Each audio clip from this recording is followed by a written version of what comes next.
ನಿಮ್ಮ ಗೋಲ್ಗಳೇ ತುಂಬ ಲೇಟಾಗಿ ಅಚೀವ್ ಆಗುತ್ತೆ. ಯಾಕಂದರೆ ತುಂಬ ಡಿಸ್ಟ್ರಾಕ್ಷನ್ಗಳು ಹುಟ್ಟಾಕಂತವೆ.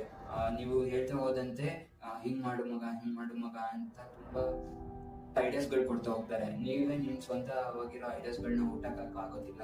ಇದು ಸರಿ ಅದು ಸರಿ ಅಂತ ಯೋಚನೆ ಮಾಡೋದ್ರಲ್ಲೇ ಕಾಲ ಹೋಗುತ್ತೆ. ಮತ್ತೆ ಸುಮಾರು ಜನ ಇದು ಮಾಡಬೇಡ, ಇವ್ನು ಫೇಲ್ ಆಗಿದ್ದಾನೆ ಅಂತ ಹೇಳೋಕೆ ಶುರು ಮಾಡ್ತಾರೆ. ಸೊ ನೀವು ಅಚೀವ್ ಮಾಡೋ ತನಕನೂ ಯಾರಿಗೂ ಹೇಳಬೇಡಿ. ಈಗ ನೀವು ಏನಾದ್ರು ವರ್ಕ್ ಶುರು ಮಾಡಿದ್ರೆ ಅದ್ರಲ್ಲಿ ಫೇಲ್ ಆದರೆ ಪರವಾಗಿಲ್ಲ, ಟೈಮ್ ಇದೆ. ನೀವು ರಿಸೋರ್ಸಸ್ನ ಯೂಸ್ ಮಾಡ್ಕೊಂಡ್ರಿ, ದುಡ್ಡು ಹಾಕಿಲ್ಲ ತಾನೇ, ಟೆನ್ಷನ್ ತಗೊಬೇಡಿ, ಟೈಮ್ ಇದೆ. ನೀವು ಆ ಟೈಮ್ನ ಸೋಷಿಯಲ್ ಮೀಡಿಯಾದಲ್ಲಿ ಕೊಡೋ ಬದಲು ಆ ಟೈಮ್ನ ಈಗ ಕೊಟ್ಟಿದ್ದೀರಾ, ಖುಷಿ ಪಡಿ. ನೀವು ಯಾವತ್ತು ಫೇಲ್ ಆದರೆ ಅದರಿಂದ ಏನಾದ್ರು ಕಲಿತಿರೋ ಹೊತ್ತು ಏನೂ ಲಾಸ್ ಆಗೋದಿಲ್ಲ. ಫೇಲ್ ಆಗಿರೋದ್ರಲ್ಲಿ ಕಲಿತಿದ್ದೀರಲ್ಲ, ಅದನ್ನ ಯೂಸ್ ಮಾಡಿಕೊಂಡು ಇನ್ನು ಬೇರೆ ಗೋಲ್ನ ಕ್ರಿಯೇಟ್ ಮಾಡ್ಕೊಂಡು ಅಥವಾ ಅದೇ ಗೋಲ್ನ ಒಂದು ರೇಟಾಗಿ ಯೂಸ್ ಮಾಡಿ ಆ ಫೇಲ್ಯೂರಲ್ಲಿ ಕಲಿತಿರೋ